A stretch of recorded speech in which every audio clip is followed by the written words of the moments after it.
as the burning sun sinks into a molten red horizon. A fragile peace spreads with the glow across the land. Gentle evening breezes cool the hot earth, and waterholes are busy with animals taking their last drink as dusk moves slowly toward night. This quiet transition separates two distinctly different cycles of life, and every evening, the changing of the guard is a subtle shift in the mood of Africa. As the darkness gathers, the animals of the day grow ever more alert and watchful, fearing the uncertainty of the coming night. These animals prepare to surrender the stage to different players. The night belongs to the hunters, and the predators of the night are ruled by a monarch whose veins run rich with the royal blood of Africa, the African lion.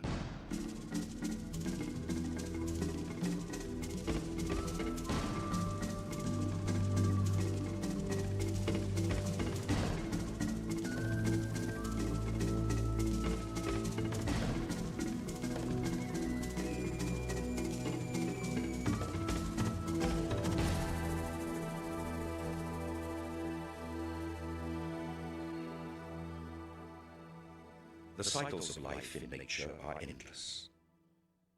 Every new dawn brings release from the fears that stalk the night and new challenges to survival. Just as every year is a cycle of seasons and events, successes and failures, triumphs and tragedies. This is the story of two prides of lionesses living out a year in vastly different parts of southern Africa. The wild and remote Savuti Plains of northern Botswana, and the Kruger National Park of South Africa. It is here, in the shadow of some low hills, at a place called Munshi, where our first study pride hold the territory that has been passed down by their mothers and grandmothers before them. This is the home of the Munshi pride.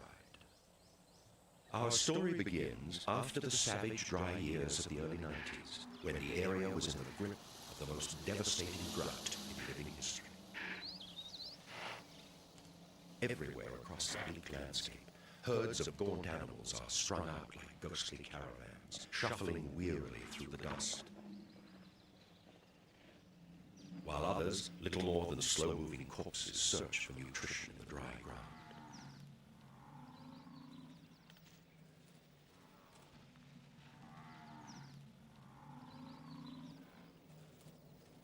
The few remaining waterholes have dried to muddy patches of rank-smelling sludge containing little or no surface water.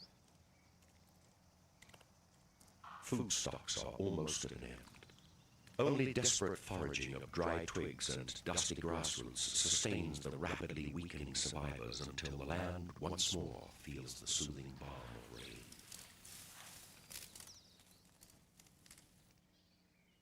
In this desert-like valley is a small collection of pools fed by underground wells, and it is here that the females of the Munshi pride have taken up residence during the drought. 9 months ago, they both gave birth to cubs that have now grown into sturdy and playful youngsters. The dominant female is named Nialeti, a word in the local Shungan dialect for star, after the light patch on her chest. Nialeti and her sister are close partners in the shared responsibility of raising their 7 cubs.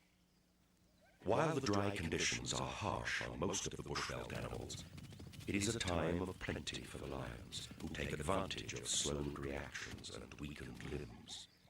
The two sisters have changed their normal nocturnal habits and have become experts at daytime ambush hunting. Every morning, the herds start to gather in large numbers at the waterholes, and the lionesses stalk into position. Here they wait patiently for an opportunity to present itself. Sensing the right moment to strike, Nialeti eases forward, eyes fixed on an unwary victim, muscles bunched and ready to spring. A sharp alarm call betrays the lion's presence before they break cover.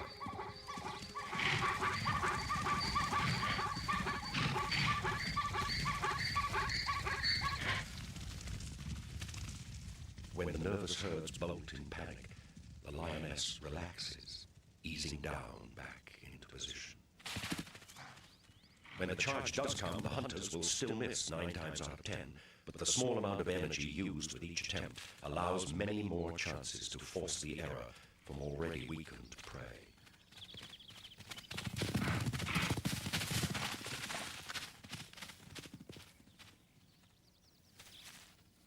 Occasionally, the territorial males of the area will join the pride.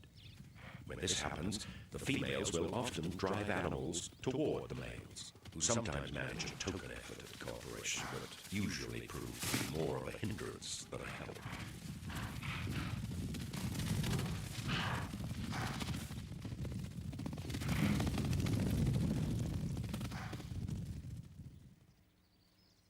These 2 huge lions are the fathers of the Munchi Pride cubs.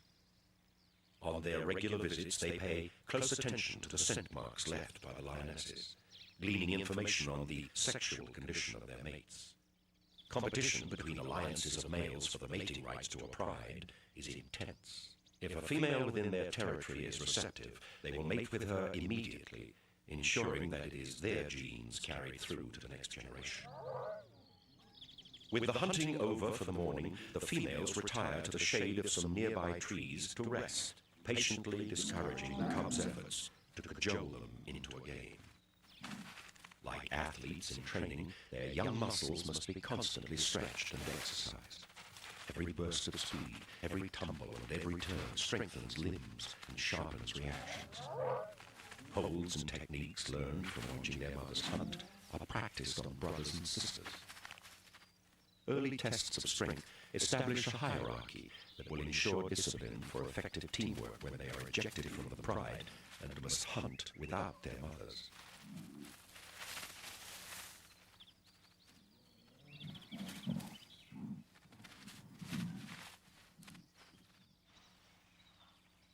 During the course of the day, the waterholes are visited by elephants, one of the few animals that the lion's presence does not deter.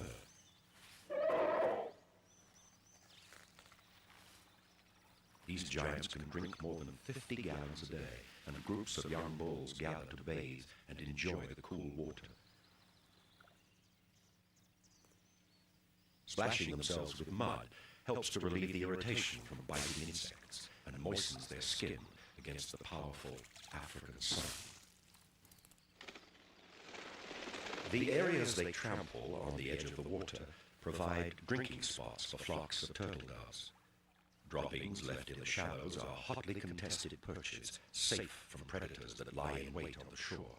And soon, there begins a build-up of air traffic.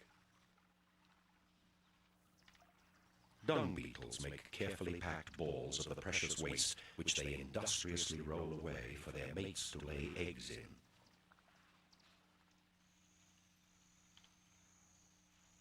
Through the evening and into the night, peace reigns at the waterhole.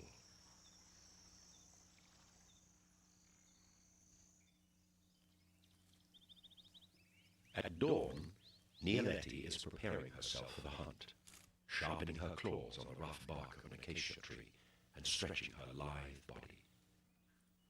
She spots a herd of wildebeest gathering at the water and stalks carefully through the low cover, circling into position.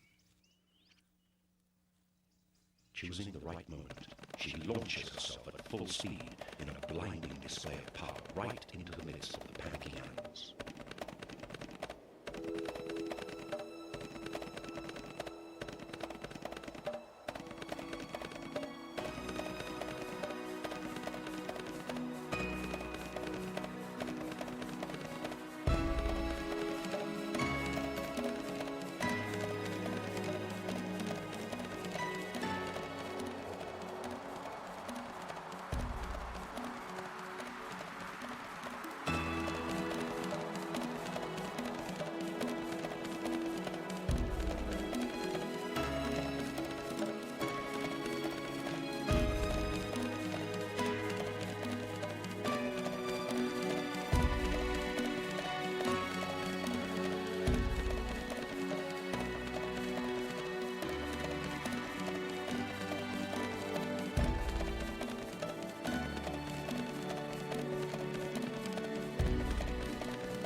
This time, the dust and chaos have worked to her advantage, and she has captured a young wildebeest. She hangs on grimly with a powerful neck bite subduing the animal, but curiously making no attempt to finish it off. In a remarkable display of maternal behavior, she has judged that this animal is just the right size upon which our youngsters can practice their killing technique. Nieleti and her sister keep the struggling animal pinned down, and the youngsters are called in for an experience that will take them another step closer to independence.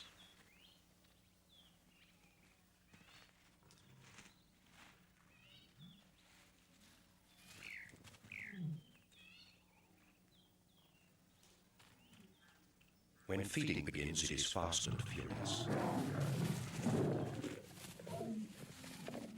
The males are not far off, and the pride knows that they must eat as much as possible before their meal is taken from them.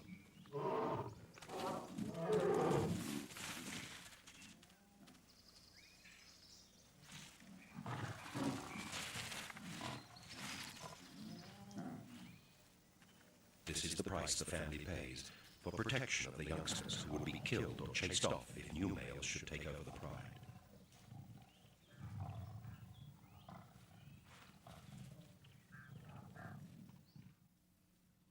The drought is slowly wearing into its third year. Herds of animals are spending most of their day around the waterholes now, waiting listlessly in the meager shade of bare trees until the cool of evening when they will drink. They are not moving away to feed anymore. Energy is too precious to be wasted in fruitless searching. If the rains don't arrive, the survivors that have made it this far in the cruel heat will no longer be able to carry on.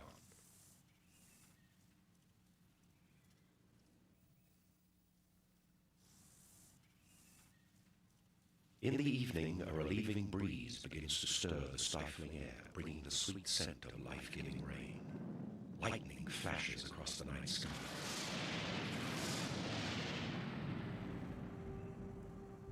Every day, the storms on the horizon move closer until heavy drops begin to fall on the dry ground.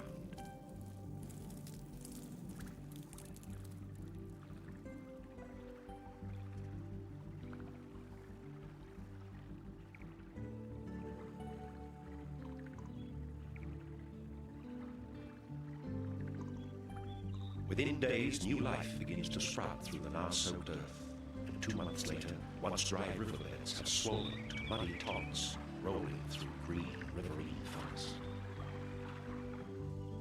Out in the open, the rain continues to lash down on the animals of the grasslands, both predator and prey.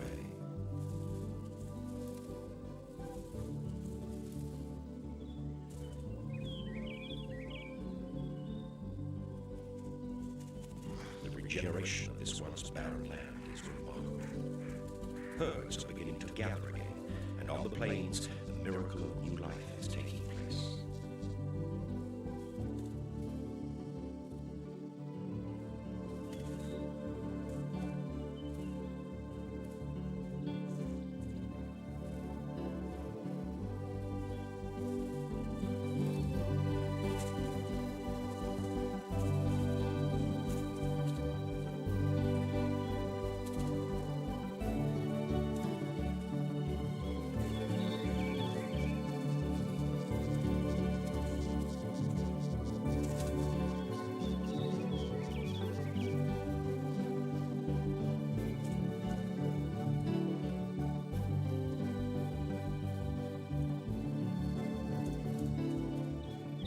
Fresh arrival in the wildebeest herd is greeted by his family, and within 5 minutes, watched by his anxious mother, he is already able to run should danger threaten.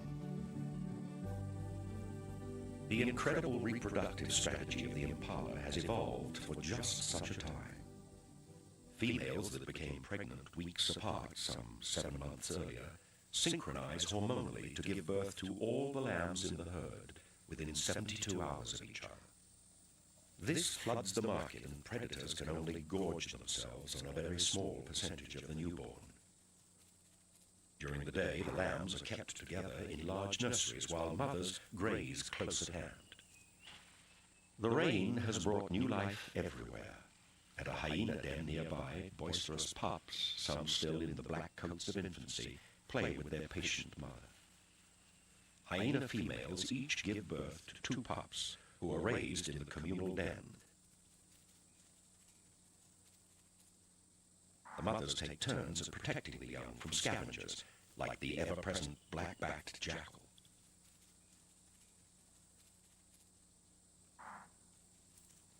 These sharp-eyed hunters live mostly off rodents and insects, but are alert for any unguarded morsel that may come their way. A newborn vervet monkey explores his surroundings, safe from harm in mother's embrace. Even the elephant herds have little ones to take care of and protect.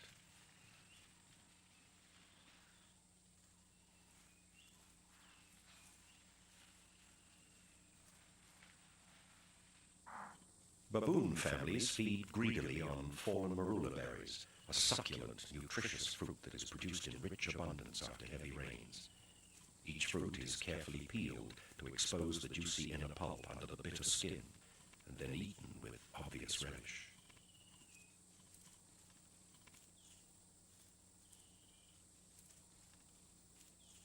Overhead, birds gather in their thousands to feed on another bounty that the rains bring: flying termites. These protein-rich insects emerge after thunder showers to disperse and start new colonies. But even before their nuptial flight begins, millions of them are picked off by waiting predators.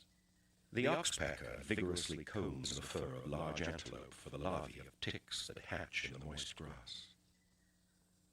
Perhaps the most content of all are the warthogs, with mud aplenty for their new brood to enjoy.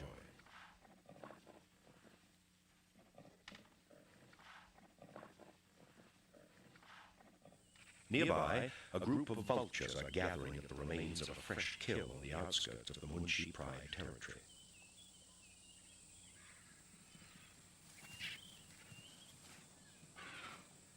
Two pairs of huge, lappet-faced vultures, the largest of all African birds of prey, squabble viciously in a battle for dominance over the meager remains of a small impala.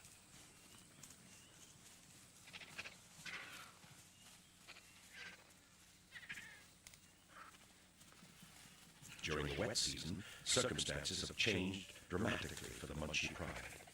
And lying nearby, watching the remains of their meal disappear, are 4 young lions, the only remaining survivors of the Munshi Pride cubs. During the months of the rains, the fathers of the Munshi cubs have been ousted by another alliance of large black-maned males. The newcomers have killed 3 of the cubs and chased the rest out of their home territory. Nialeti and her sister have come back into Esrus, and the new king begins his own era in this ancient bloodline.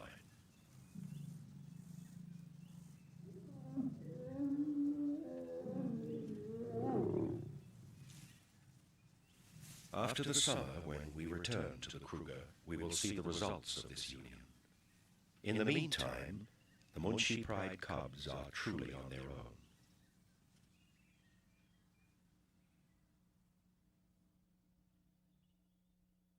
1,200 miles away on the open plains of the Sabuti Marsh in Botswana, a spectacular natural phenomenon is taking place. Every year at this time, thousands of zebra migrate to Sabuti from the north to feed on the rich grasses of the plains. They pass through here in the company of other grazing animals, gaining condition on nutritious fodder and drinking at pools that are filled with fresh rainwater. After a short time, they move on, following the rains south toward the Mababi Depression, where many of them will give birth. This annual surplus of game is followed closely by scores of predators. And dominating the central territory on the plains is our second study group of lionesses, Myomi's Pride. There are 8 adult females in the Pride, a formidable group of hunters who have held sway over this area for more than a decade. Myomi is the dominant female, and a savage defender of her group. Smudge, named for a bare patch of skin on her top lip, is Myomi's faithful and ever-alert companion. Most of the other lionesses in the group are daughters and granddaughters of these inseparable queens of the marsh. A large number of adults in an open area such as Saruti is an adaptation to a style of hunting completely different from that of the Munshi pride.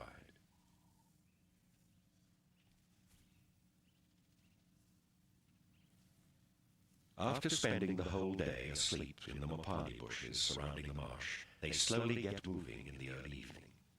Stretching and yawning loosens muscles in limbs and jaws as they languidly prepare for the night's hunt.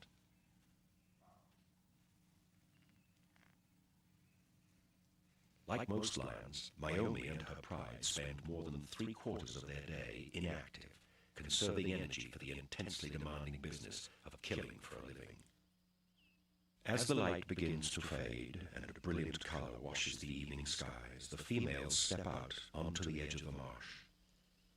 They wait together here for a while, as if to enjoy the transition from day to night while rejoicing in the strength that their unity brings.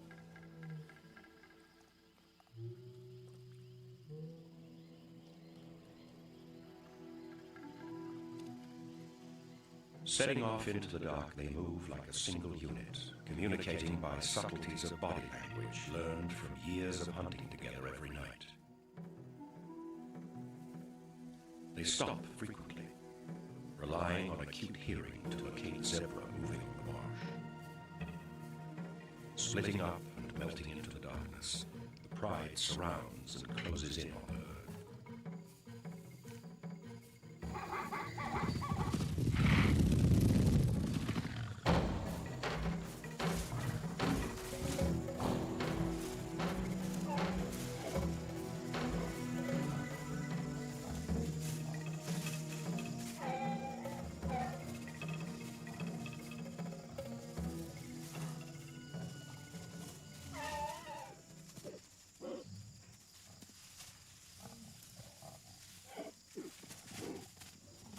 Myomi's pride are experts at teamwork, and soon the zebra they have captured is wrestled down, where Smudge applies a powerful throat bite, choking off the struggling animal's life-giving air.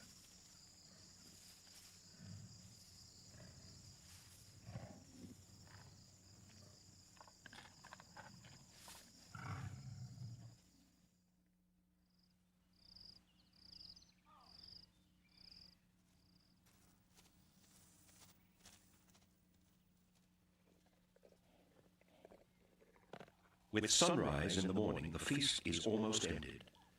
Like most large predators, lions gorge themselves when meat is plentiful. This behavior allows them to go days without feeding if necessary.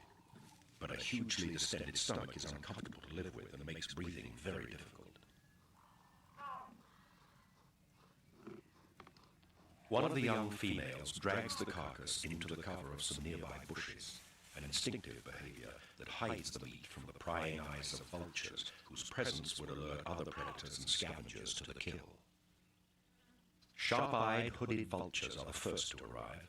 They are small enough to fly early in the morning without the aid of thermals that lift larger birds into the air later in the day. Although they get sufficient moisture from the blood of their victims, lions will often leave a kill if there is water nearby. Myomi, easily identified by her missing black tail tuft, arrives at the water and takes a long, cool drink to wash down another huge meal during this time of plenty. Her pride sisters have already drunk at the pool and strengthened pride bonds with the ritual head-rubbing greetings of the big cats. As successful as this group of lionesses is at hunting, it is a cruel irony that for 5 years not one of more than 50 cubs born into the pride has survived to maturity. This season, the hope of the pride's future lies with 2 of the younger females. They spend many days searching out the safest place to raise their young in the rocky hills to the north of the plains.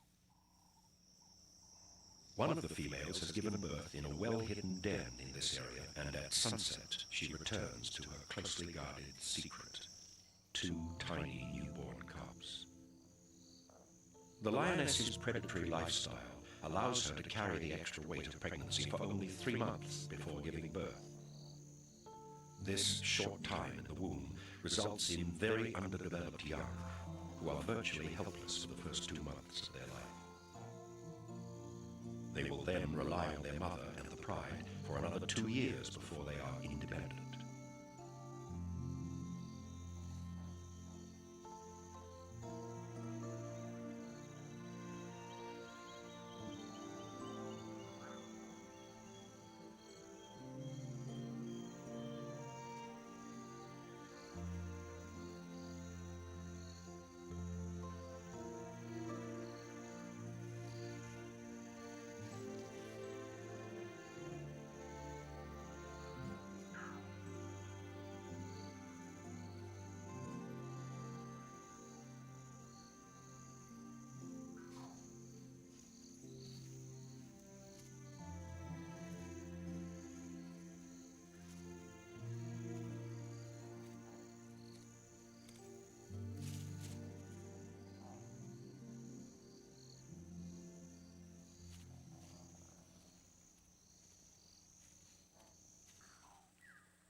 The lioness is a gentle and patient mother, spending hours suckling and cleaning or just quietly watching over her babies.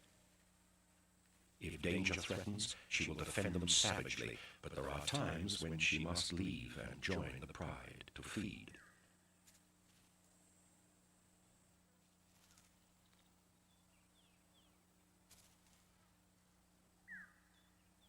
Young cubs left alone are totally unable to defend themselves. These are dangerous times. If their hiding place is discovered by another predator, they have very little chance of survival.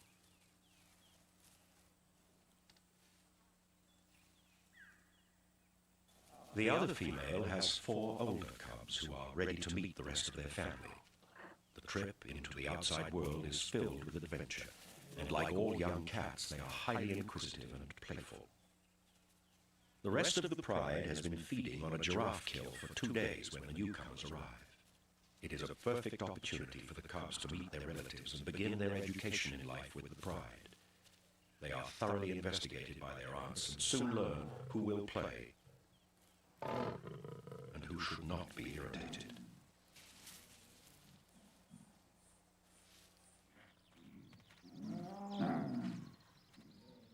The territorial male is paying a visit to the pride to take advantage of a free meal.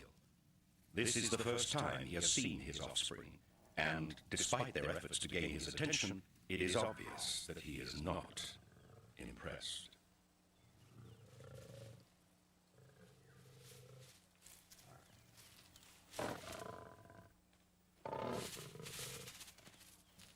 The giraffe carcass has a huge amount of meat left on it, and there is more than enough for the whole pride. With no danger of being injured while adults fight over food, the carcass becomes a playground in between meals.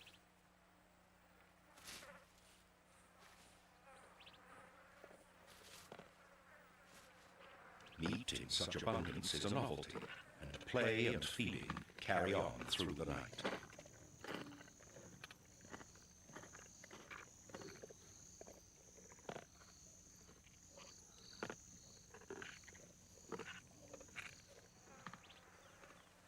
In the morning, there is very little movement around the kill, and the cubs have eaten themselves to a standstill.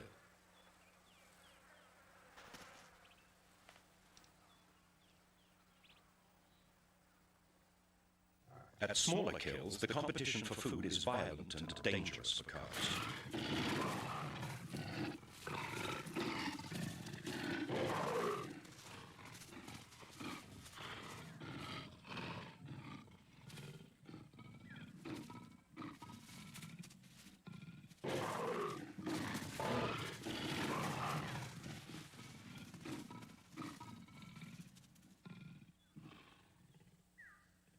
Sometimes, at interactions such as this, cubs are precluded from eating and can be injured, or even killed.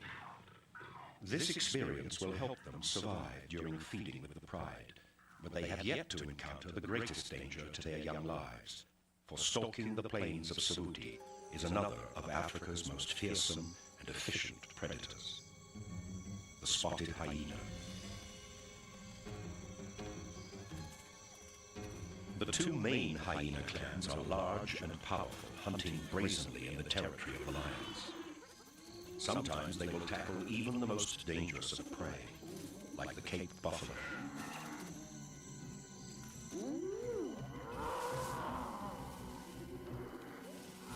The hyenas run down one of the cows later in the day, where, unable to defend herself against the ruthless attack, she finally collapses from shock and loss of blood.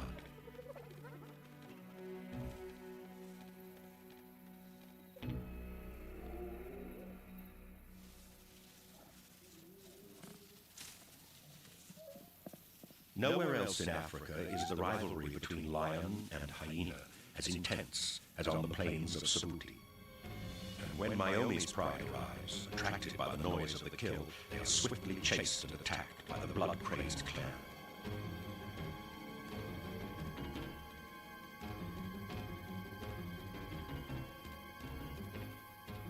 The lionesses have no choice but to escape to the safety of the trees until their tormentors have left.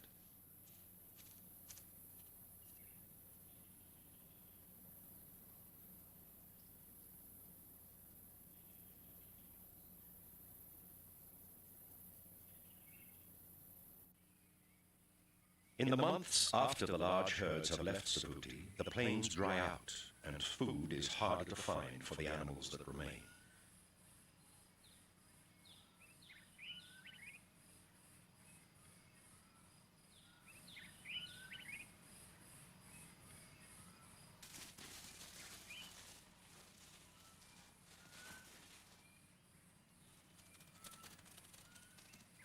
The lion's prey is scarce and scattered into smaller groups. It takes a full effort to make even the smallest of kills.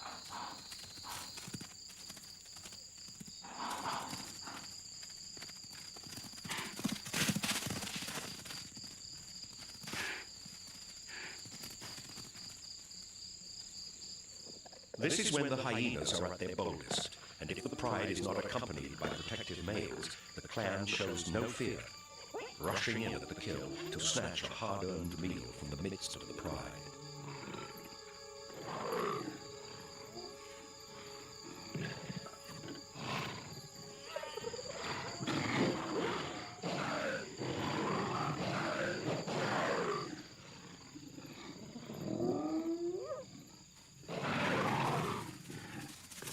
It is this kind of interaction that has fostered the deep-seated hatred existing between these bitter rivals.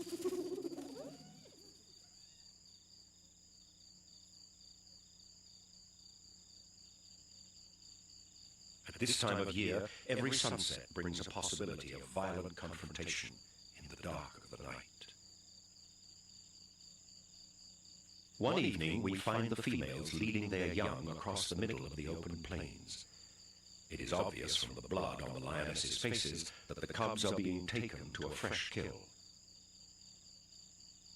They have caught a large male giraffe, a great prize for these lean times. As the pride settles down to feed, Smudge watches over the family. But there are others living on the marsh who also need food, and it is not long before sinister shapes begin to gather on the fringes of the darkness surrounding the kill.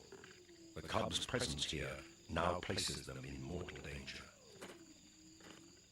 The lions continue bouts of feeding through the night.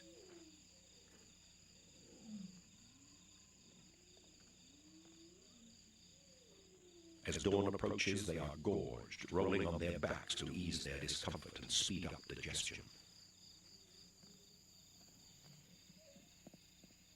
The hyenas have begun to gather in numbers now, and still arrive from all directions.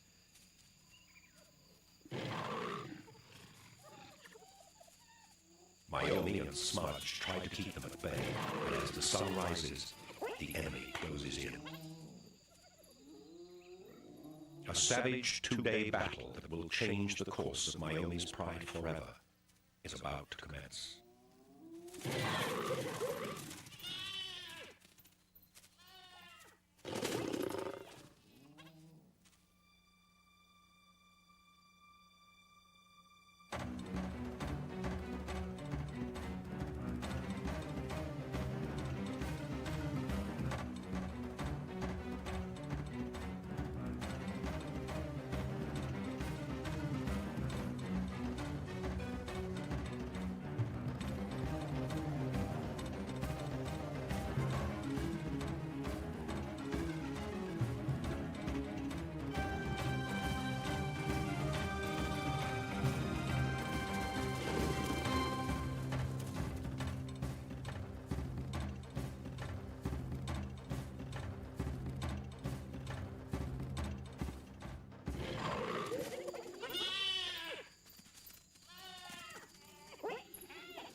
only when the male arrives that the hyenas withdraw.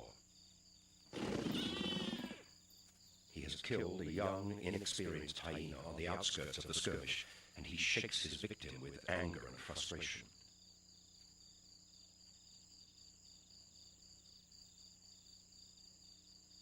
The next day, it appears that the lions have abandoned the battle and their kill. The victorious hyenas squabble over their hard-won prize. For the lions, the fight has had tragic consequences. Smudge has been gravely injured and is separated from the rest of the pride. Her leg dangles uselessly from a torn and bitten shoulder. Her agony is apparent every time she tries to move. With her is one of the young cubs, now the only remaining survivor of the new litter. Her brothers and sisters were killed somewhere in the night, and she herself has been badly mauled. Instinctively, they both know that they must make it to cover before nightfall. Smudge heads for the rain tree at the edge of the marsh, where the pride often meet up at night. As evening falls, she is within sight of it, but is too exhausted to continue. The cub has made it to the safety of a low tree. She will be safe here while she waits for the pride to arrive. Smudge eventually drags herself to the base of the meeting tree. It has taken her the whole day to travel less than a mile. The night is dark and dangerous for the cub, separated from the females for the first time in her short life.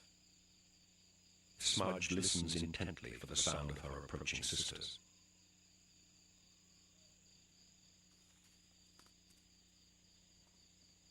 When the rest of the pride arrive, silently emerging from the night, Smudge is overjoyed.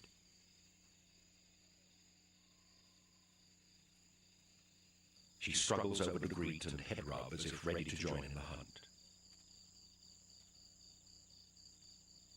For 12 years she has set out every night, shoulder to shoulder with her sisters and daughters, but tonight, for the first time, her broken body will not respond, and the pride cannot wait. The cub is strong enough to limp along, and moves off with the females. But the pain is too much for Smudge. For a while she struggles valiantly after the pride until she sinks to the ground, exhausted, calling mournfully to the night and the disappearing shapes of her lifelong companions.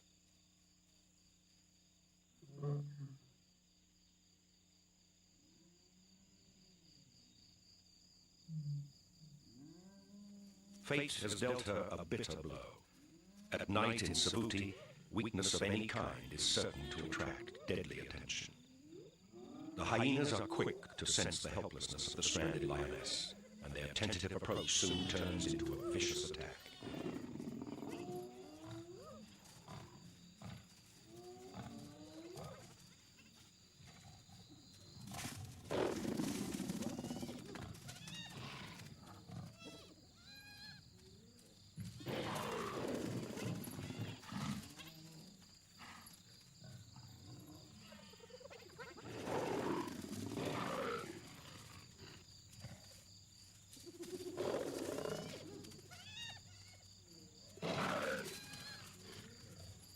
The attack is suddenly broken off as the calls of more hyenas come from the marsh.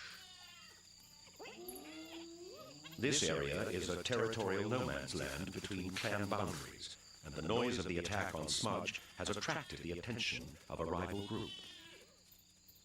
Within minutes, the full might of both clans has joined the fray on the open plain, in a frenzy of scent marking and running skirmishes.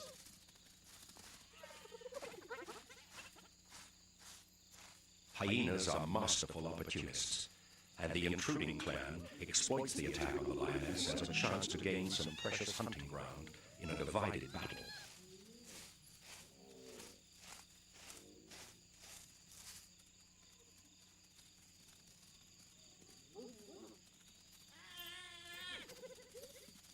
The attack on Smudge is forgotten, and she will live through another painful night. At dawn, with a last supreme effort, Smudge struggles to within sight of her family, who again move away from her. This is the last time she will ever see them.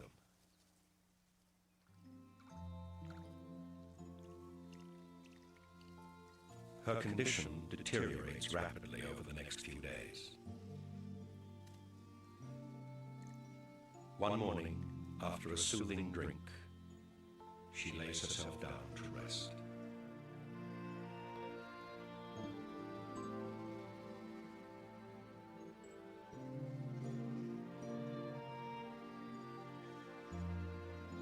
The magnificent life of a queen of the plains is drawing to a close.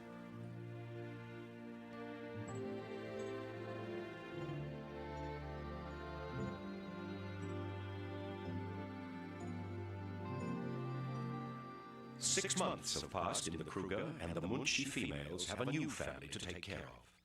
Two new sets of cubs have been produced as a result of the Pride takeover.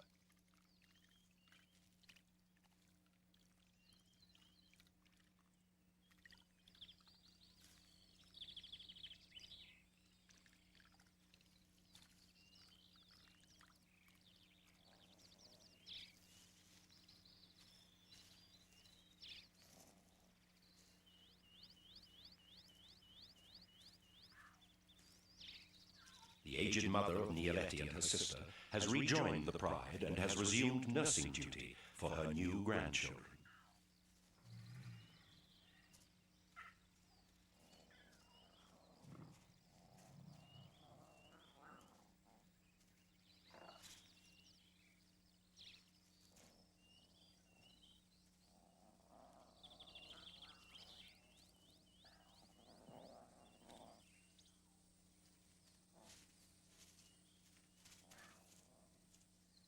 The remaining youngsters from the original litter are almost fully grown and are learning to fend for themselves quite well. A lot of their food is still gathered from scavenging, and even the tattered remains of a leopard kill high in a tree are worth the concerted effort to recover. Adult lions are too heavy to climb, but these youngsters, driven by hunger, have no problem getting up to the kill.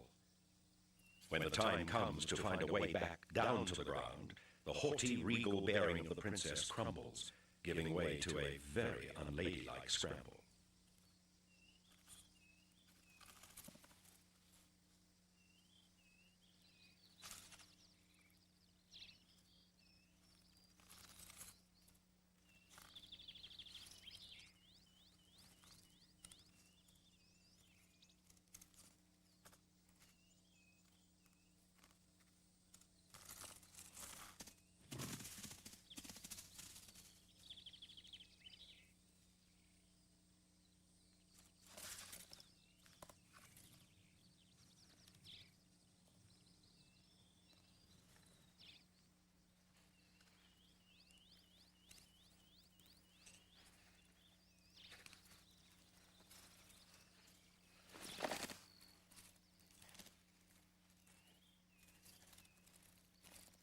No matter how meager this prize may be, it is sweet success for the cubs, who are now well on their way to becoming an independent pride. And it is not long before the youngsters are able to kill for themselves. Just before the end of the year, we witness the young females making their own opportunistic kill next to a well-used waterhole.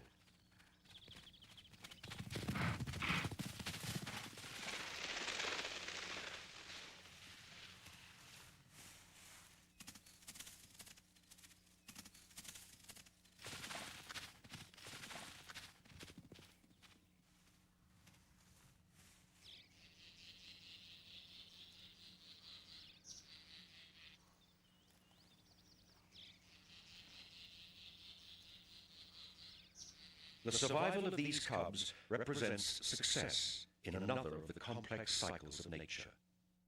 The Munshi Pride has assured that the genes of their ancestors will be represented in this area by another generation.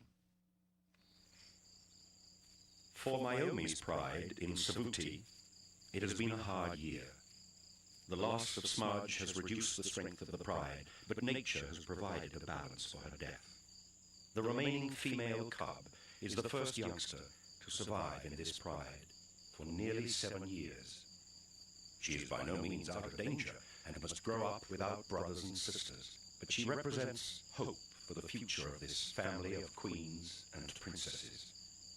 On her will fall the task of carrying forward this majestic line of royal blood.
As the burning sun sinks into a molten red horizon, a fragile peace spreads with the glow across the land. Gentle evening breezes cool the hot earth, and waterholes are busy with animals taking their last drink as dusk moves slowly toward night. This quiet transition separates two distinctly different cycles of life, and every evening, the changing of the guard is a subtle shift in the mood of Africa. As the darkness gathers, the animals of the day grow ever more alert and watchful, fearing the uncertainty of the coming night.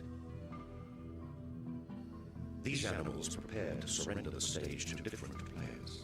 The night belongs to the hunters, and the predators of the night are ruled by a monarch whose veins run rich with the royal blood of Africa, the African lion.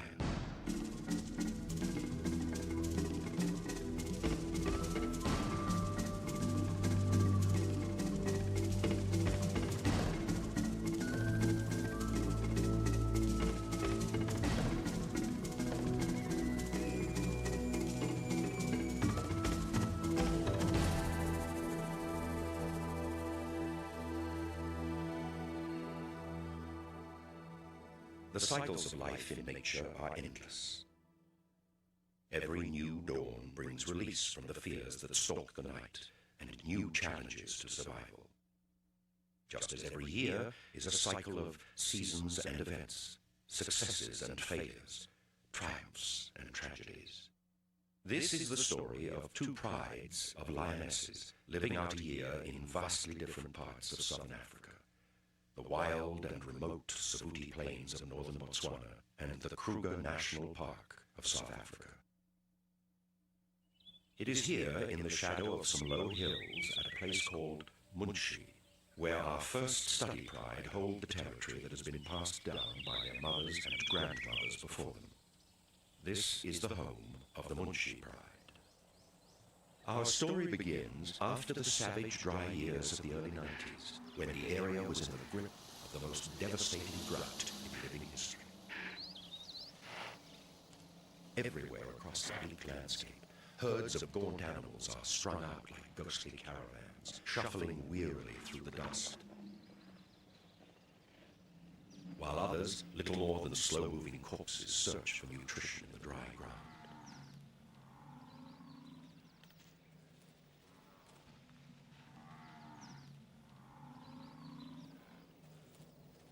The few remaining waterholes have dried to muddy patches of rank-smelling sludge containing little or no surface water. Food stocks are almost at an end. Only desperate foraging of dry twigs and dusty grass roots sustains the rapidly weakening survivors until the land once more feels the soothing balm of rain.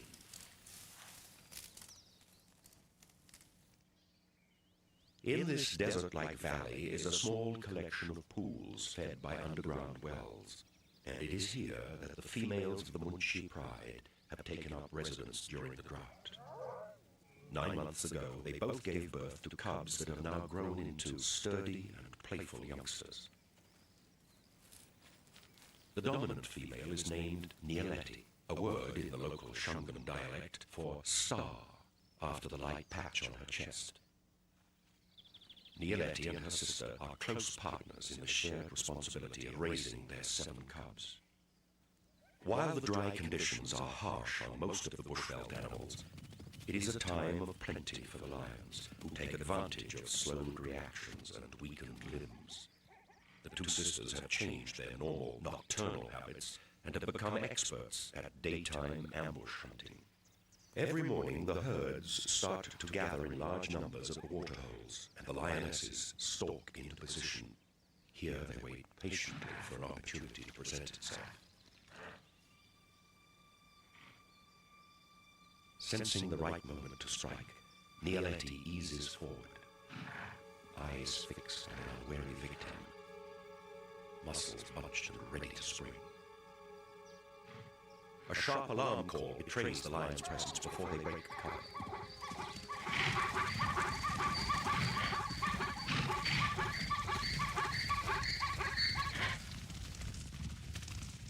When the nervous herds bolt in panic, the lioness relaxes, easing down back into position.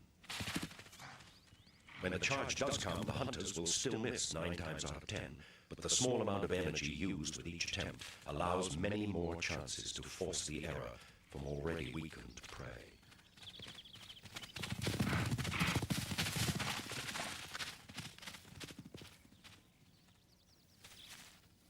Occasionally, the territorial males of the area will join the pride. When this happens, the females will often drive animals toward the males, who sometimes manage a token effort at cooperation, but usually prove to be more of a hindrance than a help.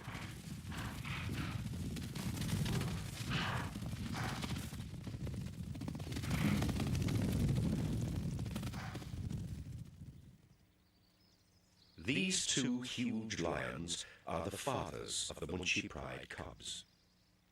On their regular visits, they pay close attention to the scent marks left by the lionesses, gleaning information on the sexual condition of their mates.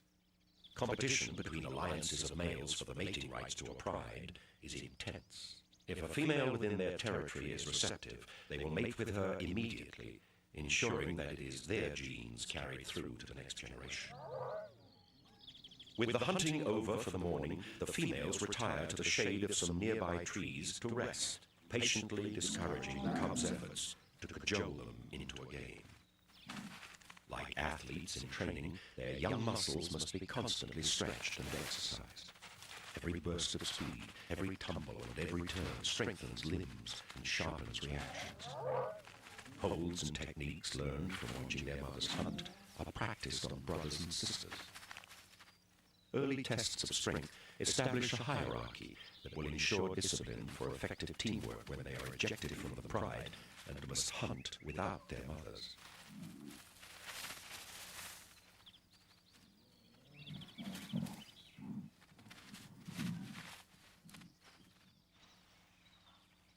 During the course of the day, the waterholes are visited by elephants, one of the few animals that the lion's presence does not deter.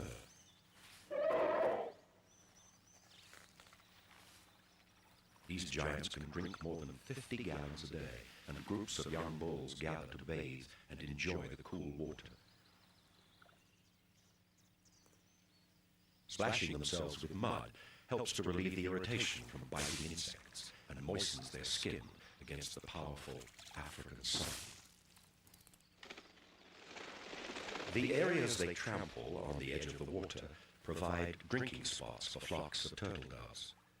Droppings left in the shallows are hotly contested perches, safe from predators that lie in wait on the shore, and soon there begins a build-up of air traffic. Dung beetles make carefully packed balls of the precious waste which they industriously roll away for their mates to lay eggs in.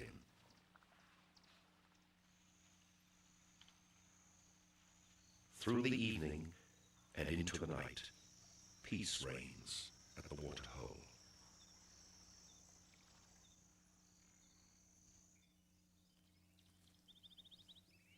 At dawn, Nianeti is preparing herself for the hunt, sharpening her claws on the rough bark of an acacia tree and stretching her lithe body. She spots a herd of wildebeest gathering at the water and stalks carefully through the low cover, circling into position.